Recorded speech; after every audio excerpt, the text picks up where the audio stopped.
This is Rooted Podcast live from the NWTF show here in Nashville, Tennessee.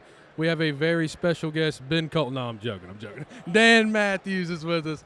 This is just incredible. Dan, how are you, brother? Dude, I'm good. The fact that you said very special, I feel like that might be an overstatement. Uh-oh. Okay, not at all special. There you go. Just a normal dude. Well, we didn't specify the special, though.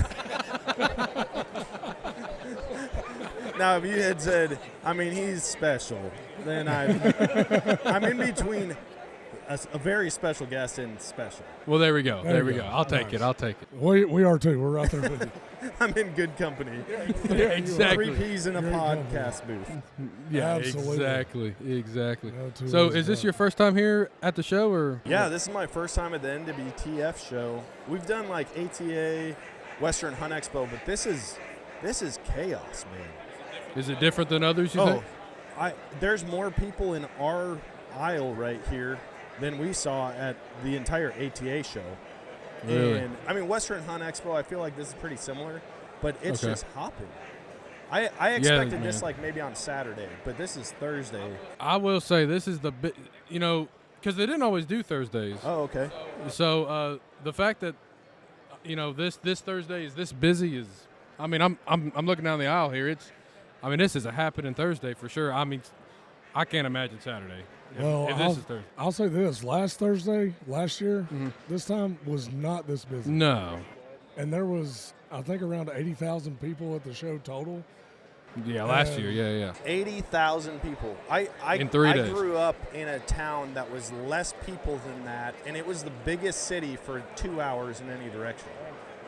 Like, Lordy. That's crazy. 80,000 people. And one Turkey building. hunters are a different breed, though. Oh, absolutely. I've figured we that are. out. I've talked crap on turkey hunting and got death threats for it. Yeah. So I may have been one of them. you probably were. I had people just like, dude, what is wrong? I mean, they were freaking out online because Yeah. I didn't grow up turkey hunting. So, like, when I heard people say, like, turkey hunting is the greatest thing, I mean, it's their number one passion. I'm like, this better be really fun. Yeah, no doubt. And then I show up, and it's like I end up reaping a bird. Well, then I found out reaping a bird is not okay. People do get upset about anything and everything. And then I found out, so then I call one in the next year. I called it in with a call, with 2 decoys out, and they're like, oh, real men don't use decoys. And I'm like, is there anything that's going to make you happy? Do I have to kill one of these with, like, brain power or what? I know, man. That's it. Yeah. So, what did you grow up hunting? And I guess where did you grow up? So I grew up in Wisconsin, central Wisconsin, right outside of Eau Claire, and I was part of a deer hunting family. I mean, from the Okay. time I was born, I remember, like, I would wait at the door for my mom and dad to get home. My mom hunted, my dad hunted, all 3 of my older sisters hunted, and so before I could legally go hunting, and before I was allowed to go and sit with them, I would just sit at home going, oh, I hope they bring a deer back. And they would hang Yeah. it from our clothesline. Oh, wow. Like, they would bring the whole deer back. They would hang him by the feet from our clothesline, and I would get so pumped up about it. And so that 9-day rifle season, nobody archery hunted. Nobody really did anything except for the 9-day archery season. And that was just family tradition. Wow. And then once I was able to go and hunt on my own, I started doing that. I had an uncle who got into waterfowl hunting, got into squirrel hunting, pheasant hunting, fly fishing, and so he kind of got the ball rolling for all sorts of different hunts. How old were you when you went on your first hunt? Oh, I was probably like 6 years old when I went and sat Okay. with, and I would just sit I and see. complain about being cold, and my dad would Yeah. get frustrated, you know. Yeah. Ben still does Yeah. that. Oh, dude. Well, in the Northwoods, I mean, you're talking. I remember years where we're hunting. It's 10 below out, It gets and you're cold. just. Yeah, no we doubt. would sit on a down tree, or just plop down in 2 feet of snow and make a little recliner, and you'd sit there with. I Wow. hunted for years. I still have the gun. It's a Winchester Ranger 20 gauge. Oh, It has a single bead sight on the front, but we shot slugs out of that. It doesn't take a choke, anything. Wow. And I would shoot slugs out of it. I'd shoot birdshot. It didn't matter. That was my gun. And so I would just sit there in the snow with that on my lap every single day, sun up to sundown, 9 days for rifle season. So Wow. well, I'm about to tell on myself a little bit here. You were talking about them putting the deer on the clothesline. Yeah. So I'm about to share how redneck I am a little bit. So back in the day If when you I lived can't in tell Alabama, from the accent. yeah, the accent's a little thick. That Alabama mud coming out. Yeah, buddy. But back in the day, I lived in town when I was in Alabama still. Lived in my grandmother's house, and, I mean, not far off Main Street. I'd killed a buck, and I thought, well, where am I going to skin this buck? And I thought, shoot, there's a dogwood in my front yard. Yeah. Not far from Main Street there. I mean, the road ran right there. And so I strung that baby up in the front yard of my house. Cars passing by honking like, what are you doing skinning a deer in the city limits? It's like, well, there's no rules against it, so I guess I'm going to. Yeah. Come on, guys. I mean, we've done that before. We lived in an apartment in Colorado. We lived out there. We were broke, and it was a low-income housing, but it was a brand new build. And our back porch, which was about the size of this table we're sitting at, was facing the playground. Well, I would go goose hunting out there on the Front Range of Colorado, the Rocky Mountains in Colorado, and I came home. Well, I was breasting out these geese on our little railing right in this apartment complex, and oh my gosh, the looks from these ladies who are like feeding their kids snacks in the playground, and I've just got dead geese and feathers blowing everywhere. I'm like, hey, maybe your kids should come take a lesson instead of you getting upset at me about this. No doubt. Oh, man. Well, you know, and again, people get upset at anything. Oh, they do. Whether it's reaping a bird or, you know, skinning out a goose in an apartment complex, you know, it's all the same, really. I mean, thankfully we were on the ground floor, because otherwise there probably would have been blood dripping down on the people underneath Yeah, us. right. Hey, you But, know. hey, it's I'm just- respectful. I got a ground-level apartment for that reason specifically. Yeah, exactly. Well, I'll say this about the whole reaping and decoys and calls. Yeah, let's dive into I that. don't care what anybody says. I am killing a turkey however legally necessary. Oh, yeah. However legally possible. Because the point is, for me, I'm not going out just to kill a turkey. I'm going out to kill and eat. Yeah. That's the point. I like to eat what I kill. So there's no sense in going out and struggling to kill a turkey or a deer or whatever. If you can use a decoy, if you can reap, do it. And make some deep fried turkey nuggets. Feed your family. That's why we hunt, is to feed our families and our friends. Yeah, absolutely. You mentioned being redneck. I'm kind of curious, what's the most redneck thing you guys do in the outdoor space? Oh. Okay. I like how I got one. synchronized that I got was. one. I got one. PG or No. Listen. Okay. You talked about waterfowl hunting. You're talking to one of the biggest waterfowl hunters that I know. Okay. Oh my gosh. All right. You take have you ever seen a pontoon boat? Oh, yeah. Okay. Picture that in y'all's head. Now, you just have the floats and the floor. Take everything else away. Ben had built a duck blind from a pontoon boat. And you're thinking, well, that's not that redneck. The story ain't finished. So he builds it up, okay. So and now we have walls, right? We got a roof, all the stuff. Well, now we've got to get that blind from point A to point B, and that's about 4 hours, Ben? Yeah, 4 hours. Somewhere. So we're driving down the interstate down I-40 with a pontoon boat duck blind, and that thing is not aerodynamic. And not even a little bit. And the best part of it, we were in a single cab Ram 3500 Cummins, 24 valve with 359,000 miles on it, flatbed. So you're saying that the whole front of that pontoon was black by the time you got down there? Yes. Yeah. We didn't have to pay much on the front. You already had your built-in And then, ammo. you know, the best part is we didn't even know if the thing floated or not. So we did all that work. Moment of truth, boys. And thank God it floated. Did float. Okay. It did float. Now, we did not account for where the motor used to be. So we had to go buy some weights at Walmart or something to put down in there to counteract it. But yeah, that was one of the more redneck things that we have done together. So I want to know more about this duck blind. Like, what did you put on it to make it a duck the blind? forest, brother. Ben Cole and a You just had a floating island, basically. dude. A tiki island out on the water. You have not brushed a blind until you've brushed one with Ben Cole. Oh, Dude. I mean, buddy. I am weird about brushing blinds. If I can see any open holes, I'm going to not stop until it looks like a floating brush pile, Yeah. completely secluded. Like, you're going to have to bust through all the openings when you come out. Like, you may even have to shoot through a couple times. So I've had a theory, and I haven't gone and tested this out yet, but I think it would work. You go to any city, and there's birds on the golf courses. There's birds on the city ponds. Yep.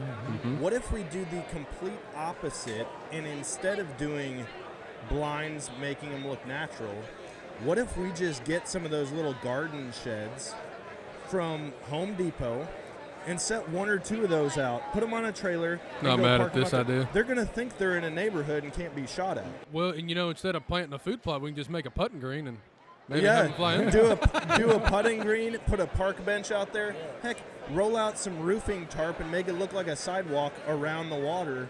And it's like, they might, I think there's something to it, because how many times have you walked in the city and had geese right off the sidewalk or ducks right off the sidewalk, and they just look at you as you walk by?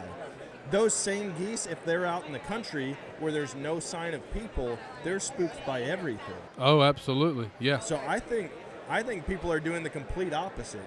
I think we should be making it seem like it's an inhabited area instead of a totally wild area. That's not a bad idea, because a lot of those geese that you see walking around town got those leg bands Got on. them jewelry. I was with two non-hunters. We were doing a disaster response. Okay, folks, sorry about that. We ran out of battery power on our little tiny podcaster here, but we are some redneck engineers, so we made it hop back alive for us. Oh no, this is fully, like, we were just talking about redneck engineering, and there are car batteries underneath the table. You could either pay for power at a booth, or absolutely. you could bring your own power. Yeah. I respect both of you so much more, having seen what's sitting behind me and underneath this table. Buddy, now look, I cannot take full credit. My dad, that dude is a truly redneck MacGyver. Yes, he is. And he's the cheapest man on the face of this planet. And so credit to him for coming up with this. So, yeah, instead of paying hundreds of dollars or whatever it is for this power, we have a power inverter, and then he rigged some wires together, put some gator clips on it, and we got 3 deep cycle batteries, and that's what's running this show. The funny thing is that it's not a hot wire. It's not red. Yeah. It's green. So he's like, remember, green is hot. He said, green means go, boys. Yeah, green means go, and black means buddy, no. Yeah, he was not fixing to buy more red wire. He's like, wire's wire. Just know it's good. You're like, yes, sir. Yeah. I love that rednecks just come up with all of these all of these sayings that mean nothing. It's like the most basic redneck Dr. Seuss stuff you've ever seen in your life. I mean, think about, like, bears. You've heard, like, the bear black fight back, bear brown fall Absolutely. down. I'm like, no city person has ever even heard that. No. Well, No, and they're not that's used to got to that. come from like caveman talk, because they probably can't form a real sentence. They're like, brown bear, bad. Bear bad. Yeah, and you're like, all right, gotcha. What That's would your it. Native American names be?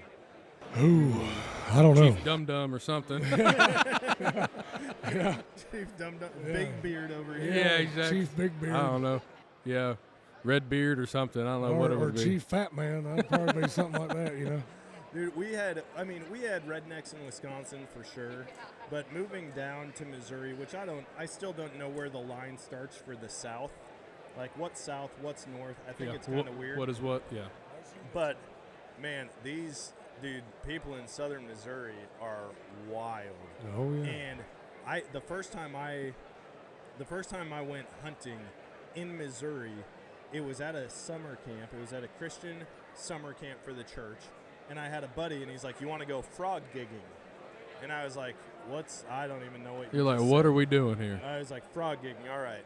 So we go out, and he's got these homemade gigs. Of course, they're homemade. Oh, yeah. And Absolutely.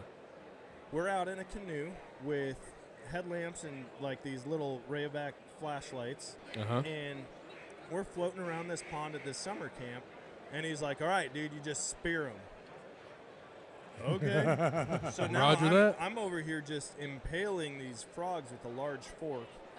And he's like, why don't you try to grab that one with your hand? So now I'm, like, leaning over the front of the canoe, And as I'm about to try to grab this frog for my first time ever frog gigging, he's like, stop, water moccasin. And there's a water moccasin 8 inches from my Ooh, hand. no, Yes. thank you. Yes. So we get back with a bucket of frogs. I couldn't tell you how many we had, but knowing how many a limit is now, I'm sure we were well over. Statute of limitations. There. Yeah. This was 100 years ago. Guys. Yeah. So we get back, and I go, well, that was fun. And he's like, well, no, we got to cook them up. Oh, good. I'm like, oh, all right, this isn't real. So I'm thinking he's gonna have me take a bite and then start laughing or whatever. No, we straight up roasted these things over a fire like marshmallows, and he starts diving in immediately. Holy I'm cow. like, wait a minute, this is for real. Like we are eating these frog legs right now. Oh, And boy. I thought that was the most redneck thing in the world. You didn't doctor him up or nothing? Dude, we put nothing on it. We call it ripping the pants off. So you tear the skin off the legs, and then we literally just impaled them, and we started cooking them over the open flame, and it was phenomenal.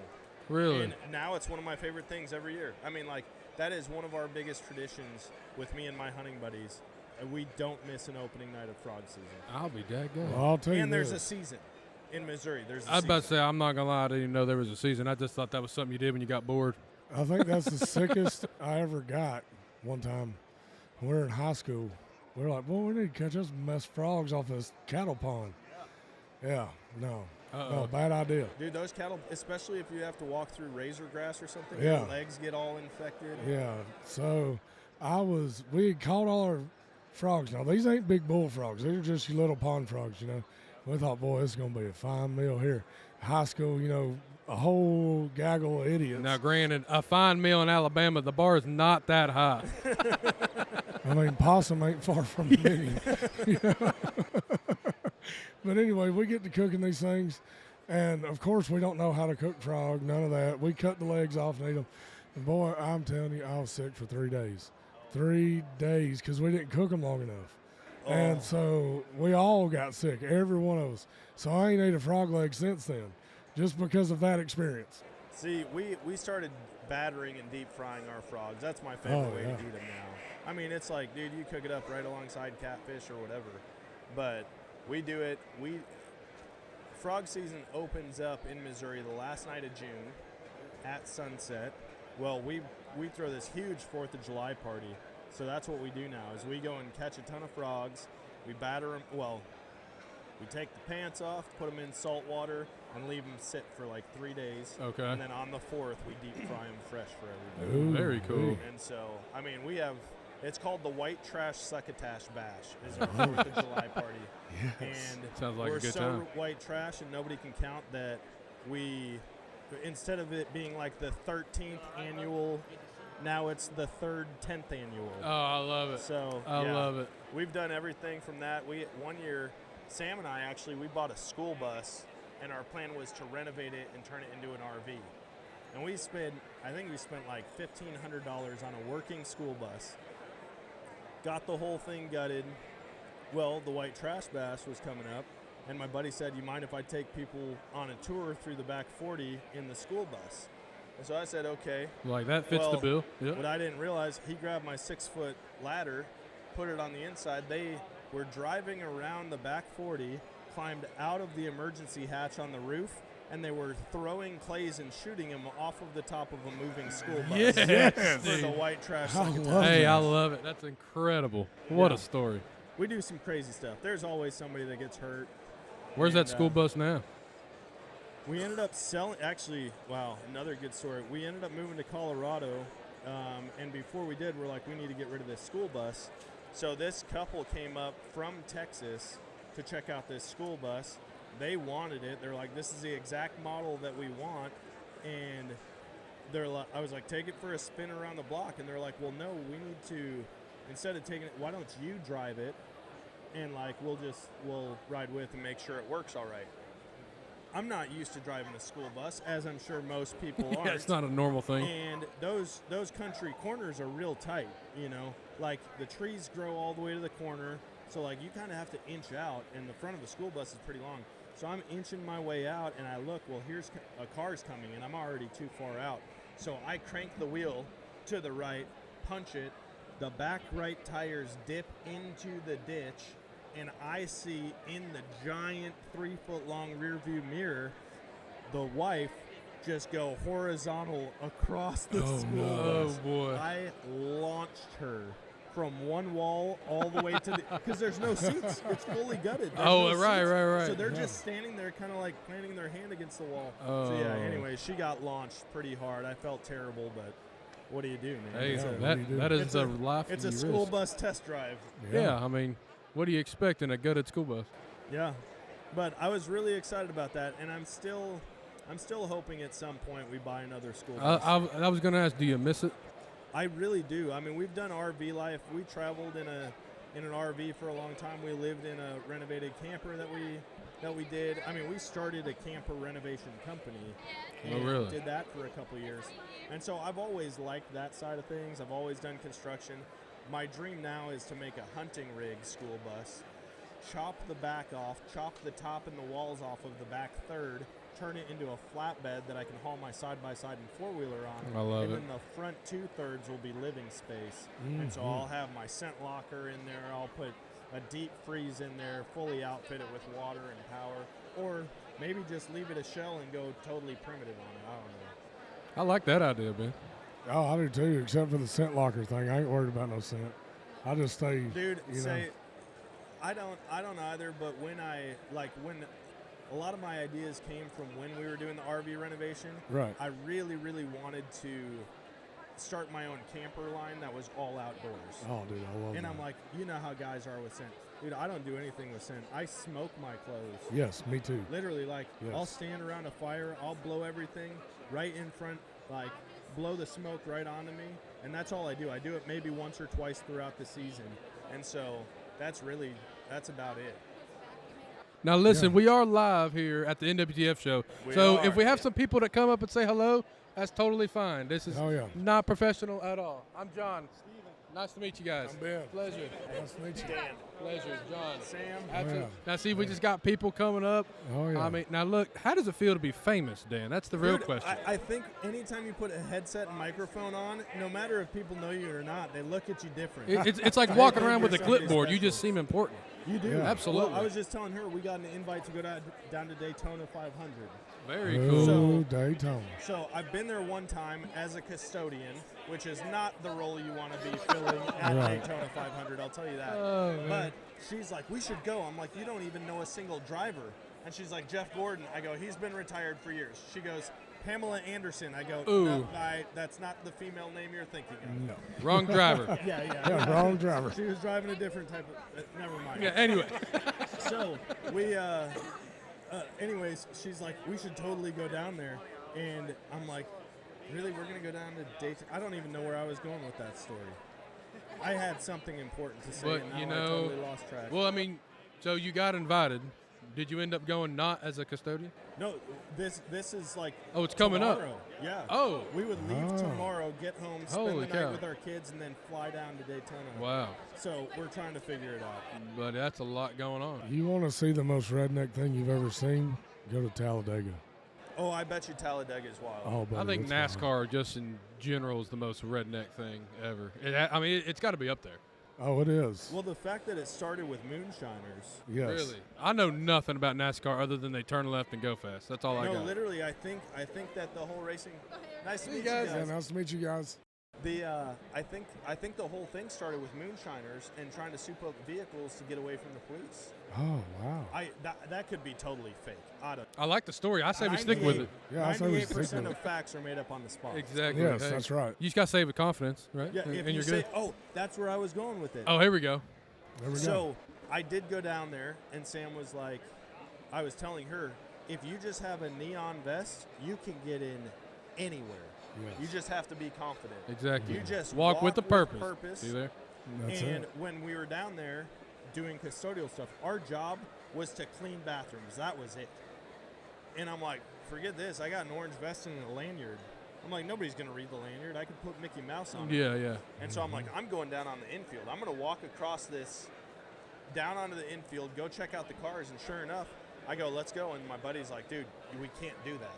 And I go, yeah, we can. I said, just be confident. So sure enough, we walked right past security. I just gave him a strong head nod like I was supposed to be going down there.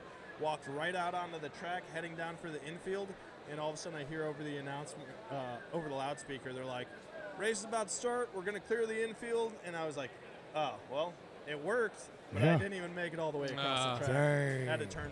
But again, I probably could have just walked down there and pretended that's where I was Absolutely. supposed to be and hung out the whole race down there. Hey, fake it till you make it, right? Yeah, dude. Absolutely. But microphones, man. Yeah, You sit here, they bring a purpose. everybody thinks you're important. Hey, not one of us are important. Well, maybe you're important, but me and John, we're just No. some old rednecks, you know. We're just Alabama, dudes. Tennessee boys. you Oh know. yeah. I've had people come up and pretend I'm super important, and I'm like, listen, for the longest time I was driving a 91 Camry. It still had the automatic seat belts that came up over your shoulder. Oh, yeah. Heck I was yes. feeding pigs in the morning and cleaning out pig stalls, helping them as they like gave birth and try to make sure the sows didn't roll over. And people thought I was important. And I was like, if you could see a glimpse of my daily life, Yeah. you'd be like, oh, this guy's a buddy, this loser. guy's struggling bad. Hey, dude, we have all had those type of vehicles. I mean, Ben has seen me. I drove a 98 Honda Accord. I got it when I was a junior in high school. I just sold it, 6 months ago maybe. And I drove that thing down. I mean, buddy, I've had plenty of deer, turkey on that thing, in it. I mean, I used to just lay a tarp down, put it in the trunk, and rip it, dude. Oh, yeah. I mean, because Ben lives about 2-3 hours away from me, and I put so many miles on that thing, and they'll go forever, dude. They Oh, will. yeah. I mean, those things I put on, it was almost at 400,000 when I sold it, miles. I believe it. Sam asked me if I could have another vehicle, what would it be? And I was like, man, I want like a late 70s, early 80s square body. I said, Oh, it doesn't yeah. even matter, Chevy, Ford, Dodge. Right. Like, Right. you get one of those, They were actually Oh, built to my- last. dude, they will outlast brand new truck. Yeah, absolutely. All this And plastic and aluminum. She's like, you really want another pickup truck? And I'm like, dude, all the technology, sure, the technology's handy It's in neat. the new vehicles, but there's nothing like an old classic pickup truck. No, there's Absolutely. not, especially not one that's got that new diesel engine in it. Oh, my Or a gosh. 12 valve. Well, that's like Cummins. that Cummins we took. Oh, yeah. I mean, it was older. I don't know exactly the year. It was early 2000s, and like I said, it had almost 500,000 miles on it and still hammering. Dude. Like it was nothing. You're not going to find a new vehicle today that's going to make the million-mile club. No. But No. I will say, to have like an old school Tacoma, Yes. Those things are something like neat. that, or They like are neat. find. I think you have to import them. I'm sure there's some around here to buy, but you're going to pay an arm and a leg. Mhm. But those Toyota Hiluxes, Oh, yeah. dude, you can put those through the ringer, Mhm. and it's never going to break down on you. Really? My problem is a lot of trips that I go on, I have to have like 6 seats so that 4 of us can ride comfortably. Sure, sure. Otherwise, I really just want to get one of those to make it my little hunting rig for around town. Yeah, dude, what are those like, I don't know, they're Japanese or what they are, but Oh, yeah, the little Japanese but yet trucks. the little tiny, it's almost like a side-by-side, but Oh. it's just a little bigger. It's like the little Isuzus or whatever. Yeah. yeah. The And, mini and it's got the trucks. that. I've always thought, paint that thing camo, mud tires, jack it up, and let's ride. Listen, I was at the Duck Woods one time. This old boy had one. He said, "You think you can get in this?" I said, "Probably not." I got one leg in there and got halfway. I had to let the steering wheel all the way up, and then I couldn't move. I got in there and shut the door, and I couldn't move at all. I couldn't shift the clutch. I couldn't do nothing. I was like, "Yeah, this ain't made for a big old gargantuan." Well, you're a big boy. What are you, 6'3". 6'3"? Yeah. Dude. Not they're- me. I'm small. Like, somehow I didn't get my dad's genes or the... Like, I had uncles that were 6'4", 6'5", 450 pounds. Wow. Like, my dad's side of the family is big dudes. Me and my brother don't even break 6 foot. Yeah. But it's like, I've always wanted something like that. You know how much easier life would be as a small man? Yeah, it would be. You could hide better. Don't have to You duck. could hide be- Yeah, you can. You got to think, being a duck blind, I got to think, well, Oh, all this yeah, head but- space, I got to figure out, well, how am I You going have to hide make behind the this bench tree? on your end shorter. Yeah, and got to make sure the trees are big enough Yeah. for me to get behind her. I just look like Sasquatch silhouette around it. You You never know, man. But it's definitely difficult being a larger person trying to hide from critters. Yeah. It is. Dude, I mean, it just makes everything more difficult. But I will say, even being 5'11", there's times where she's like, I need you to get something off the top shelf. There's nothing more manly than No doubt, dude. when your wife is like, I need your help with this. Even if it's just grabbing a box of spaghetti off the top shelf. Hey, but you're like, you know what? Yeah. Have you seen my buddy Austin? He'll be here later today. They just made a TikTok or an Instagram, whatever, of his wife, and the caption was, when your husband is depressed because he hasn't shot anything yet this season, and so she pretends that she needs help opening jars. And I love it. I was like, dude, that's a morale booster. It absolutely That is. is a morale booster. That'll get a man back in the woods real quick.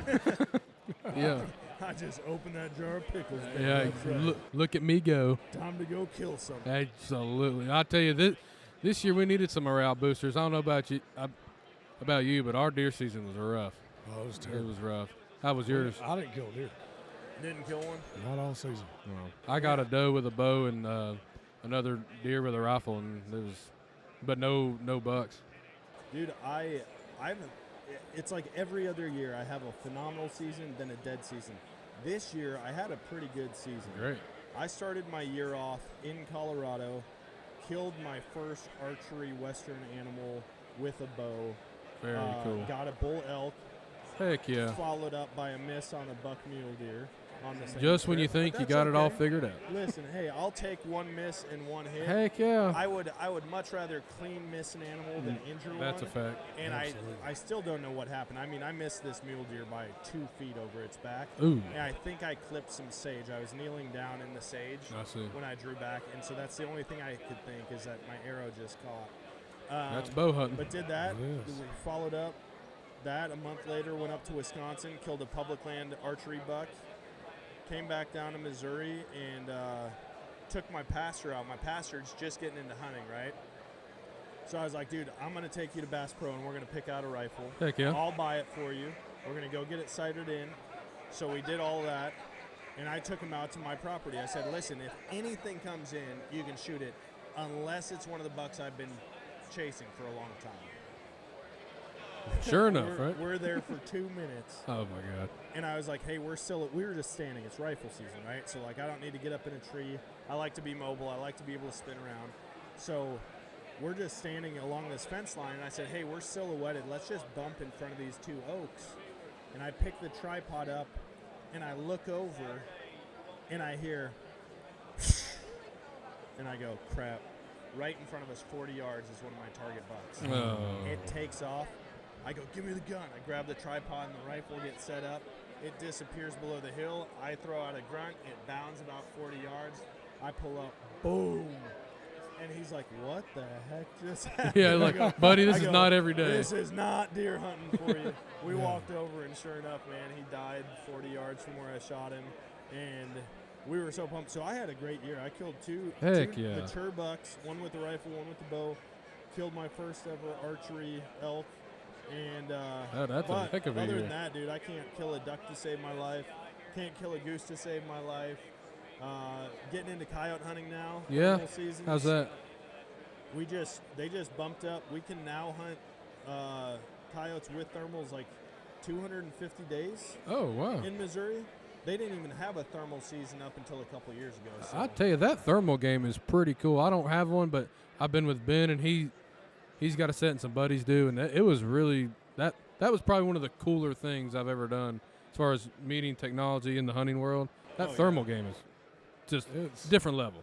I'll tell you what I like to do with the thermals is go chase them wild hogs. Oh my gosh, man! I'm all about that life. Me We don't too. have them. We don't have them, air quotes. Yeah. But we really don't have enough to be able to chase after them. And they don't even allow you to shoot them on public land at all in Missouri. You have to be on private with written permission. Huh. Just thermals in general? Or For hogs. Just for Hogs. Just wild hogs. You can't shoot them daytime on public land. Why? It doesn't matter. That doesn't make I any didn't make sense. Yeah. They said you it think you want them gone? They said it scatters them too much, and then they can't effectively trap or shoot them. But now they're doing aerial gunning. They're sending up thermal drones to find the sounders.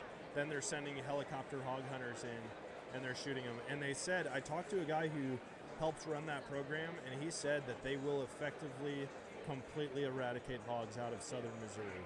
Wow. So we'll see if it Well, works let's see. or not. Time will tell. But I'm like, if they don't and we get overrun, I might be kind of happy because I would love to have that opportunity right outside my hometown. Yeah, they do tear it up. Yeah, I'm glad though that we don't have them in this part of Tennessee, because you cannot plant row crops. They'll eat every bit of your corn that you plant, Chufa. every bit of your chufa, every bit of your soybeans. They'll just go down the road and eat all the seeds out. Tear it all up. So destroy it, and it just makes it really hard to farm for whitetail when you have a bunch of pigs. So I like to leave the pigs down in Alabama, and we'll go down there and kill them, and then leave up here for the deer and the turkeys. Maybe that's what I need to do. I just need to get access over in Oklahoma, down in Arkansas, because we're not far from either. We're an hour from one and 40 minutes from the other. And those things are tough, man. Ben shot one with a bow in Oklahoma, and I mean, I don't know. That thing, it might still be alive. I doubt it. I think it is. I mean, holy cow, man. Yeah. I mean, and he hit it good. I mean, Yeah. and you just heard it whack, and it's like, I don't know. I watched from across this swamp. It was a guy I was hunting with. I came up, I was just walking. It was our final day of the hunt down in Texas, public land hog hunting, and I hear a couple gunshots get up there. My buddy had just shot this big old boar, and it took off across this body of water. Well, I get up there just in time to see it pop out of the water, and one of the other guys was across hunting, and he pops up, shoots like 5 times with his AR, leans his AR against the tree and starts walking towards this hog. He didn't realize it wasn't dead yet. So this big boar gets up and is chasing him down. He's running backwards, dumping rounds from his 10 mil into this pig, runs out of his clip, like fully empties his clip, turns around, and he's running now. Thankfully, some of our other guys were over there. They circled around, got in a position where they could put this pig down. Well, it took us like 10 minutes to get around this swamp, and we get over there, and this guy's shaking. I mean, his slide and his Glock is still open, and his hand is just going, it was trying to kill me. It was trying to kill me. I'm like, oh, my gosh, dude. Them pigs are a different breed, man. They are. I had one in Georgia that I shot one time, and I used to carry a 44 Magnum with a 10-inch barrel on it. Oh, my God. And I had to body holster that That's thing. a rifle. Yes, it is. Yeah, literally. So I shot this big old boar hog. He was the only one in the field, and I knew that he was a big, big boar because he was by himself. So I shoot him. I get up to that rascal, and he picks that head up, and I was like, not today. Oh, my gosh. Boom!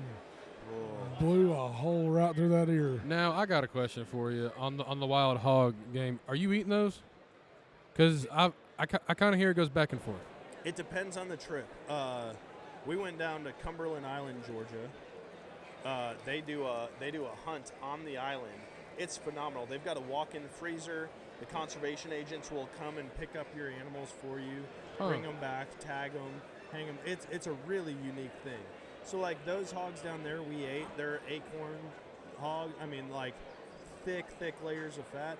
But then I'll go down to Texas, and there it's just eradication. It's like we'll still eat some, but it's like you're not picking them all up. You're doing it to try to wipe them out. And at that point, like one of the guys that I went down with, they helicopter hog hunt, and I think they're killing about 15,000 pigs every year. And he's like, we're only slowing the growth down. Right. Like we're barely putting a dent in it. Well, when you think about a hog, sow is going to have 2 to 3 litters a year. Yeah. Up to 12 piglets a litter. So, and they're able to breed 3-4 months in. Yes.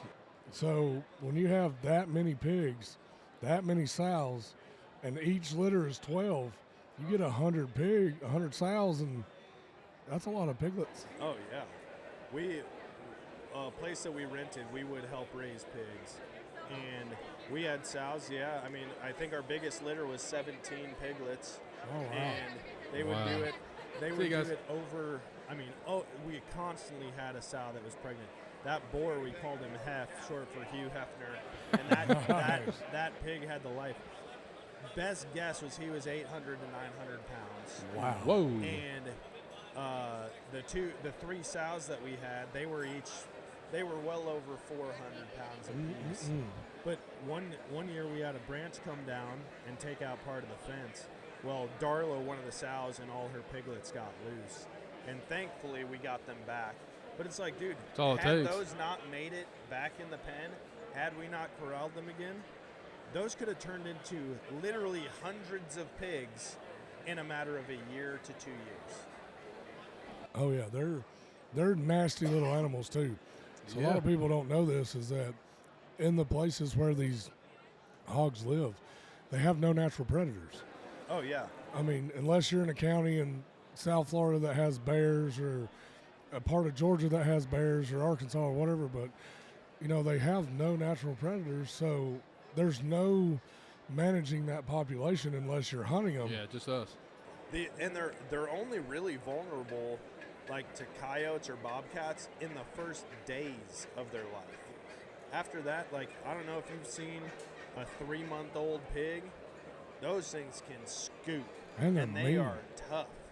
I've watched sows launch. I mean, I'm talking, they root their own piglets up if they're trying to get to food, and they will launch them 15 feet, and those things land. In my mind, every bone in their body is broken. They land, they get back right back up and come back to the food. They're like little tanks. So we trapped a bunch in South Georgia one time. These boys were afraid to get in the pen with them. And I was like, well, shoot, I'll get in there. Oh, man. Whatever. I mean, it was a bunch of small ones, like 20, 30-pound piglets. And those little rascals were mean. Yeah, dude. I had to curb stomp one of them because he kept hitting my leg, and he ripped my boot. Like his little tiny tooth was just enough to rip my britches and cut my boot. They're razor sharp, man. Jeez. And they've got a bite force. Thankfully, the pigs, there was only one sow that wasn't she wasn't mean, she just wasn't friendly. Yeah. Like Hef, dude, he would come over and lean on you. Oh my And gosh. he was just, he was like a giant dog.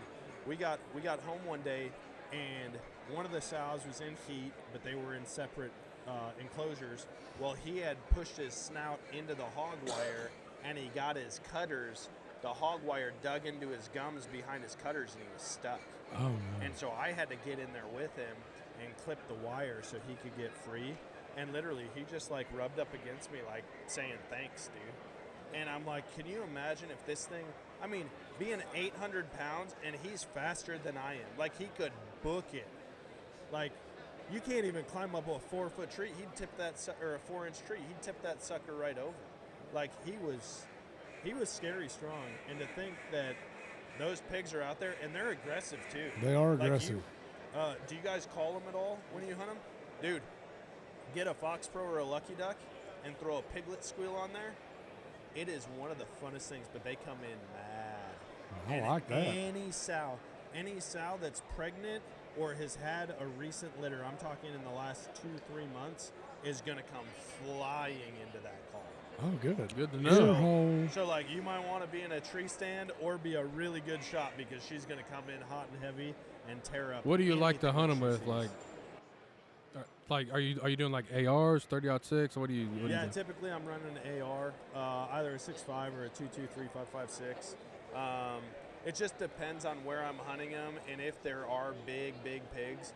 Because, dude, you shoot a you can load a pig up with rounds of 2.23 and them just not even act like anything's happening. So You try to aim for like the ear hole. That's what Ben always does, or tells me anyway. And it definitely worked that one day down there in Georgia. Oh, yeah, it does. I always go for the ear hole. Unless I want the skull or something, then I'll drop back a little bit to the neck.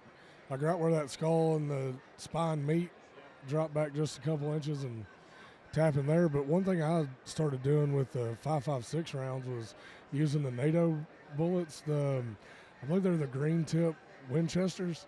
Oh, those are nasty. Those are good. Yeah. I quit going vitals on pigs. Yes. I'm always going high neck shots. Okay. Neck or skull, because I've just had too many encounters. But on the flip side, when we would go to butcher pigs, we just kill them with 22s. Shoot them right in the head.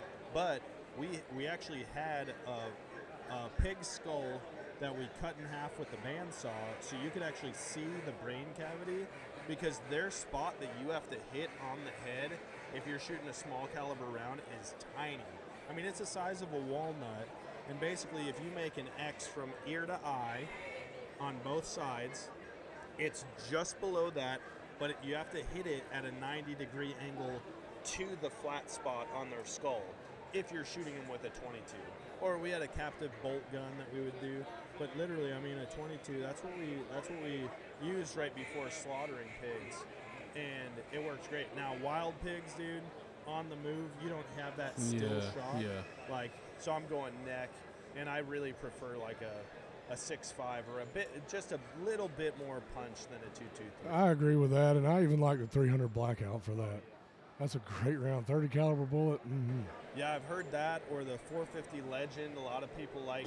I mean, if you're going to go straight wall cartridge, right, or the 350, I think they make both a 450 and a 350. But yeah, something with some knockdown power, because dude, those big bores, man, they're tough. Like, and a lot of times when you're hunting them with thermals at night, they're scattering, and so you're having to hit them on the run. And I mean, dude, I'm not about injuring anything, even pigs. Like, pigs are a nuisance, but like, if I'm going to shoot it, I want it to die. I don't want it to for suffer. sure.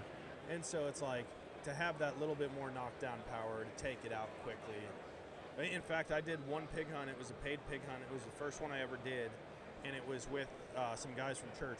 It was 80 acres of high fence in Oklahoma, and you just walk around and try to find the pigs and shoot them. Holy cow. That sounds like they fun. Sounds like a fun game. let you bring an AR because they had too many people that would injure multiple pigs. But I'm like, what a business model. We did the math. They said they're booked every day of the year, minimum 10 guys, and I think it was like $400 or $800 a guy. And I'm like, dude, they're crushing life. So much money, and all they do is they circle trap them. They circle trap wild pigs and come release them into this enclosure, and then you walk around, and then for $50, they'll get it quartered and put in your cooler for you. Wow. So Everyone's going to do that. Everyone's going to do that. And so I'm like, dude, these guys are making boatloads of money. Yes, they are. But That's yeah, the we literally model just right walked there. around. Dude, I had like 40 pigs running right at me. I jumped behind a tree and hid, and then they smelled me and ran off, and all the piglets fell asleep underneath the log.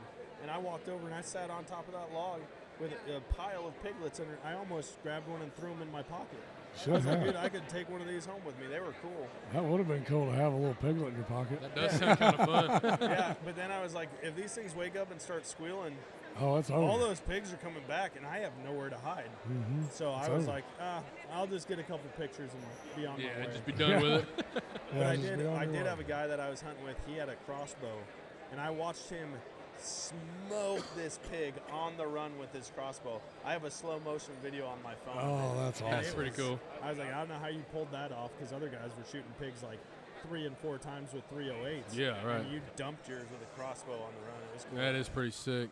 So let's get into the turkey world. Are you deep diving in that world now? I mean, because I know you didn't kind of grow up with it. No. No, I turkey hunt because there's nothing else to do in the outdoor space at that time of year. Don't get me wrong, when I'm out there, I have fun. But it's not like I think about deer hunting, I think about elk hunting, I think about coyote hunting almost every day of the year. For turkeys, it's like leading up to it, maybe the month before I start thinking about it, getting excited, and then I have fun while I'm out there. I've never gone out and been like, this is miserable, I hate this. But I don't have that like crazy passionate drive for it. And I think it's probably, I feel like it's because how it was presented to me as the greatest type of hunting. Like, the guys who got me into turkey hunting were die hard. And they're like, dude, there is nothing better than turkey hunting. Hearing them fire off, I'm firing off, like, we're communicating low. I'm like, okay. Like, so I'm going into it thinking this is going to be the funnest hunt I've ever been on. And when it was overhyped, I think that kind of put a bad taste in my mouth. I can see that for sure. One thing that I love so much about turkey hunting is you're making that longbeard go against everything he knows. Yeah. Because in the wild, the hen goes to him, and you're making him come to you. And he don't like it. And he don't like it, and you're beating him at his own game. And another part that's really cool is if you get one about 20 yards, make him gobble one last time right in front of you. Yeah. You can feel it in the ground. Oh, and get him spitting and drumming right there in front of you. You can feel it. Me and John had one heck of a turkey hunt last year. It was unbelievable. We, I killed one a couple days before because I couldn't stand it anymore. I'd watched this bird run around this field for 3 days. I said, John, I'm sorry, brother. I got to kill this turkey. I'm going to kill him in the morning. And that's exactly what I did. I killed that turkey. And then John gets there, and we go sit down a day later after I shot that bird. Oh, my gosh. The next day, John shows up, and we hunt the following morning. And another long-beard has moved in to that same field, 200 yards from the cabin. Oh, and my gosh. So he's roosted. We roosted him. He's right there at the corner of the field on the edge of the ridge there. Yep. And flies down, does it right, gobbling, strutting, spitting, everything. In the video, you can see the lodge behind the turkey. Yeah. It's that close. That's so awesome. But he didn't like the decoys, so he skirted on around us. And then 2 hens showed up, and that was it. And so I looked at John and I said, man, what do we do here? Do we stay or do we go? He said, boy, remember, if you stay, it usually works out. I was like, that's a good choice. So he couldn't find his turkey call, so let me back up a minute. So where we were sitting, my knees were about right here. It was rough. Because I was in a hole that we Back didn't to see. being a big guy. Yeah, he was all scrunched up. I was all scrunched up, and my knees were at my eyes. I was like, well, that's at least a good prop for my gun, you know. And we had that, and he was over there falling off into the creek bank trying on these little tiny trees, but it was dark when we sat down, so we're like, And well, I had this my looks turkey good call as to ever. start the trip, and then I sat down, and I don't know. I still don't know where that turkey call Became one is. with nature. Yeah, it would just, God taketh every once in a while, and that's just one of those deals.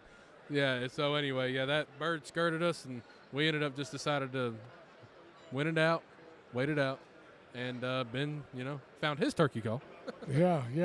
I was like, well, I got one right here, and got on that old mouth call, and I just ripped one as loud as I could. And it wasn't, 250 yards behind us? Just pop, boom. And we were like, oh, man, that's awesome. And so. Well, and I do want to say, whenever you're deciding to move or sit, it's not like it was that easy. We weren't just like, yeah, we'll sit. Because when you have a gobbling turkey, every redneck fiber in my being wants to move to that turkey. Yes. And it's hard to be like, okay, Dude, hold on. I'm a very impatient turkey hunter, and I've learned now over a half a decade, maybe longer, of turkey hunting that, like, dude, they're gonna show up. You just have to be patient. I get impatient and I go try to reap them in the woods instead of hanging out on the field edge. But, like, I've had so many times where I'm like, oh, I'm just gonna go and check.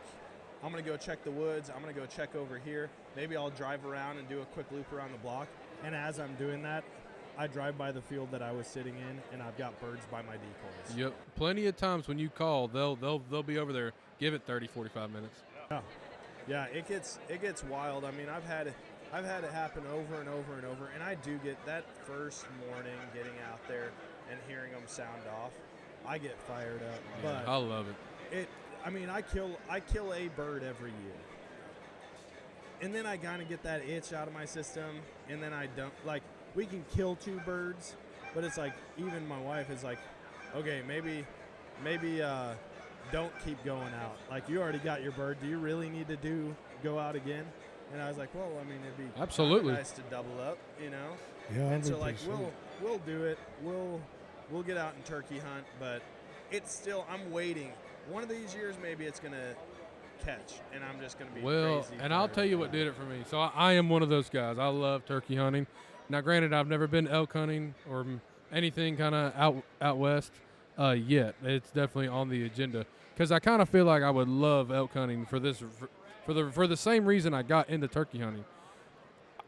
To me, it's still the craziest thing in the world that we have made this concoction, whether it's a pot call or a mouth call, and I can talk to something that's not human and communicate with it. Because deer hunting, sure, you have grunt calls, you have fawn calls, you can rattle. I'm not saying that it's not, but it's not the same in my eyes. No, well, you're communicating with a bird from a half mile away sometimes. Crazy. Whereas, like, deer hunting, you're not really doing that. Sure, like the echo of smashing antlers together might bring them in, but you're not talking to it. Right. You're making them simulating- curious. Yeah, you're making them curious. And that is one thing I will say about elk hunting, and maybe it's because I've been around elk now. Like, turkey's fun. I've always loved communicating. Like duck hunting, that's one of the things I liked about duck hunting, is convincing them. Like, no. You're this like, is yo, real, come here. Yeah. But, dude, elk hunting, when you have a 600-pound animal Just screaming. that is screaming in your face, and even if it's not right in your face, it could be on the other side of a mountain, and you hear that. I and gotta you're like, go, man. I have to get Yeah, there. me too. I have to go investigate this. I bet it's amazing.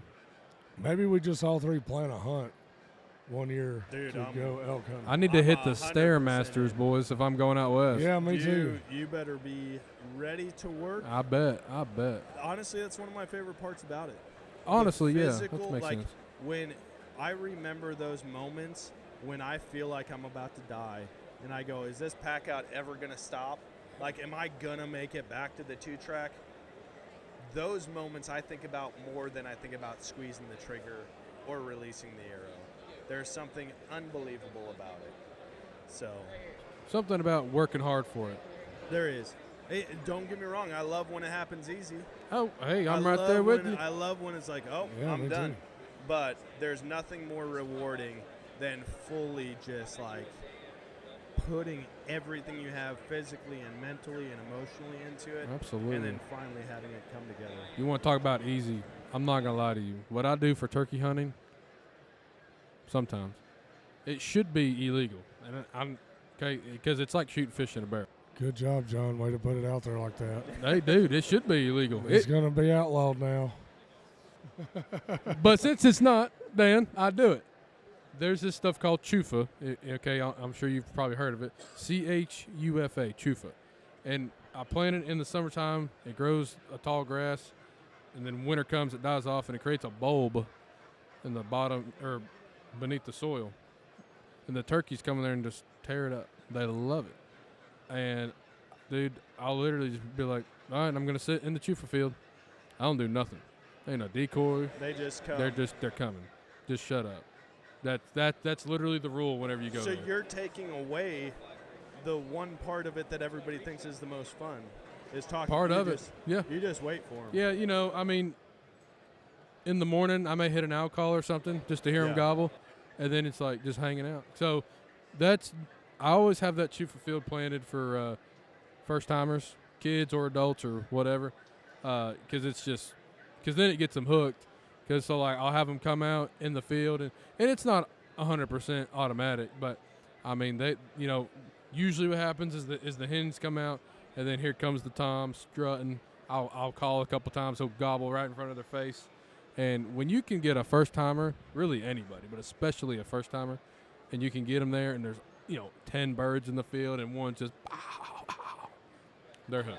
Oh yeah. So it's one of my favorite things to do for new hunters is put them in the chufa field. I agree with that. And, back to my point originally, you said something right there that sparked the memory. One of the best things you can ever do in turkey calling is know when to stop calling Yeah, shut up. Oh yeah. and just sit there. So that was how that morning went for me and John is we got him to gobble, and then he gobbled again on his own. And we were like, okay, he's coming. We're just going to shut up now. And I gave it 15, 20 minutes, and I just did a soft little yelp, and he was already at the culvert to come into the field. So he gobbled once there at the first call, gobbled again right behind us on his own, and then right when he was going in the culvert, gobbled again. And then, of course, I had to make him gobble one more time before I killed him. And then we sent him to Beulah Land, and, buddy, I stood up, my legs were asleep, and I went straight back down. He looked like a fawn that just come out. He I fell did. right I back fell down. right on Just my face. wobbly legs. Oh, yeah. It was Oh. bad. It was so bad. But I'll Dude, tell you you. really do forget about everything in those Oh, moments. Yes, you absolutely. do. Yeah. You just think you're invincible. And then you're like, oh, whoops. Oh, there's my legs. I've been sitting down for 3 hours with my knees in my eyeballs. Yeah, felt like Lieutenant Dan with magic legs. No doubt. Well, Dan, I think we've taken up enough of your time. I do appreciate you I was coming gonna on in say, here. I think my wife's going to tell you guys. Absolutely. I Yep, can there it see is. her Wrap it making up, the boys. food. Wrap it Say, up. I could sit here and talk all day, but you know, again, I really appreciate you know, everything you do. Your videos are great. Where can people find you? Just really quick. The Nomadic Outdoorsman on all platforms, or We Are Dan and Sam if you want to see more of our family stuff. Cool. Cool. But yeah, just come for a laugh, and we just like making goofy content that people can relate to. Well, we really do appreciate you taking the time to get on this with us and doing a meet and greet here in our booth. It means a whole lot to us. Very humbling. Dude, had to pay you guys back. You hopped on my podcast, and now we actually get to meet in person. That's what, right. Yeah, That's very what cool. I love about these shows. Absolutely. Well, It's so a lot of fun. if you're here, are you going to be here tomorrow? Yep, I'll be here Okay, tomorrow. sweet. So, and then of course, Ben and I were here throughout the whole show. I think it's 9 to 6, and then yeah, dude. So we'll just be hanging around booth 1956 in WTF. Well, with that, Anything the else? redneck is out. See y'all.